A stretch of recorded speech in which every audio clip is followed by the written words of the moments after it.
Hello again YouTube, it's John again, the old geek, and I've got a shiny new webcam, which means you lucky people can see my wrinkles all the more clearly in this video.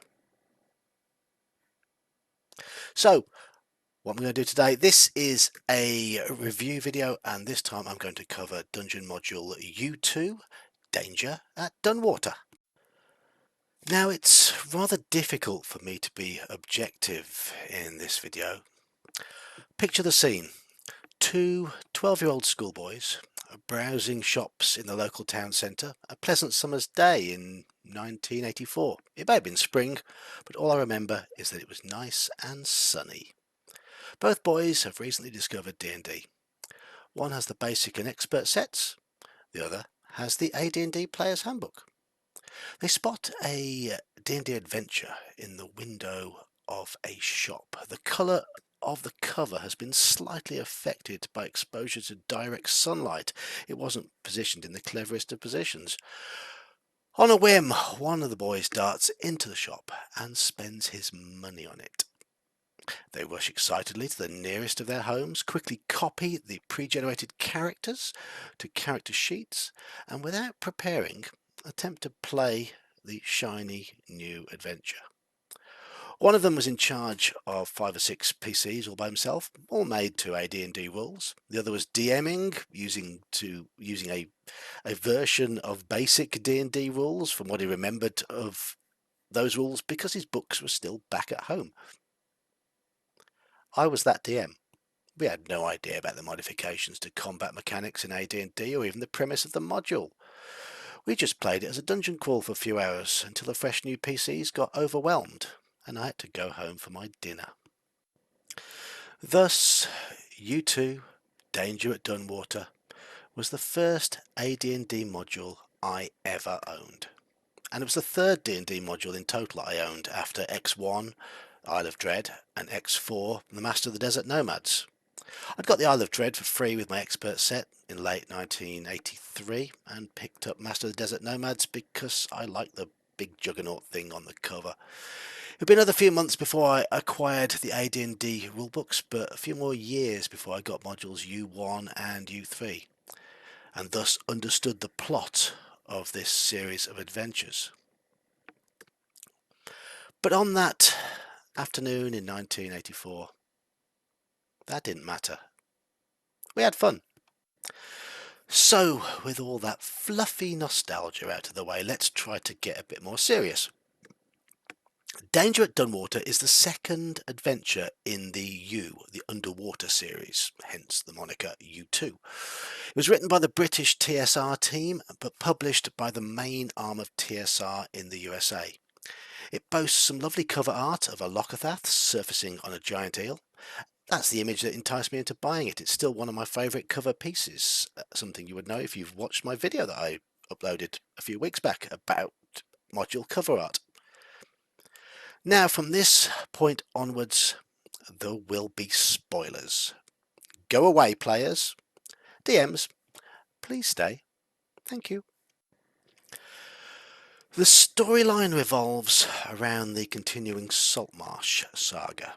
Having completed Module U1, The Sinister Secret of Saltmarsh, the party should have discovered that a local tribe of lizardmen appear to be preparing for war, and the Saltmarsh town elders are understandably nervous. This is where the party come in.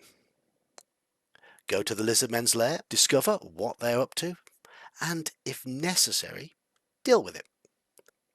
With the benefit of years of experience, and now having read the earlier module and the latter one in the series, this is now where I have to fight those nostalgic urges.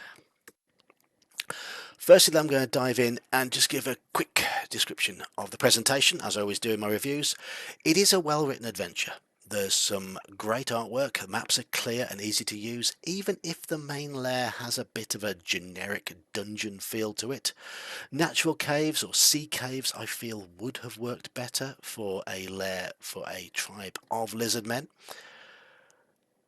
But there is an immense flaw in the design and the premise of the adventure. If the party have played through U1, Sinister Secret of Saltmarsh and succeeded in that adventure, then the players will have to be pretty smart. The last section of U1 is nigh on impossible for a gung-ho group of bloodthirsty killers to succeed, and a smart group are likely to realise that once again, direct force is not the solution to this module. Communication is. In U1, the best way to succeed was to try and blag your way onto the ship, or sneak onto the ship, or try and bluff or trick the occupants of the ship into splitting their forces or coming ashore. If you just went directly onto the ship, you'd be dead. If you just go directly into this module as well, the lizard men will overwhelm you. But if you succeeded in the first adventure, then you've got to have a bit of a brain in your head, and that brain should work out pretty quickly that negotiating with the lizard men is the way forward. The lizard men are not interested in attacking Saltmarsh. Once that penny drops, and once the party start talking with the creatures to help them against their real foes, then it's time to put this module away and move on to the finale of the series. This means that for the purpose of running the entire U series, it's likely that more than 50% of what is in this module will remain unused. Now, still with my objective head on, I am going to come out and say this module is not a poor module, because you have to look at what the purpose of an adventure module is. Yes, some people do play them verbatim, play them just as they're written, but they are there to provide you with a bit of inspiration, source material for the DM to develop.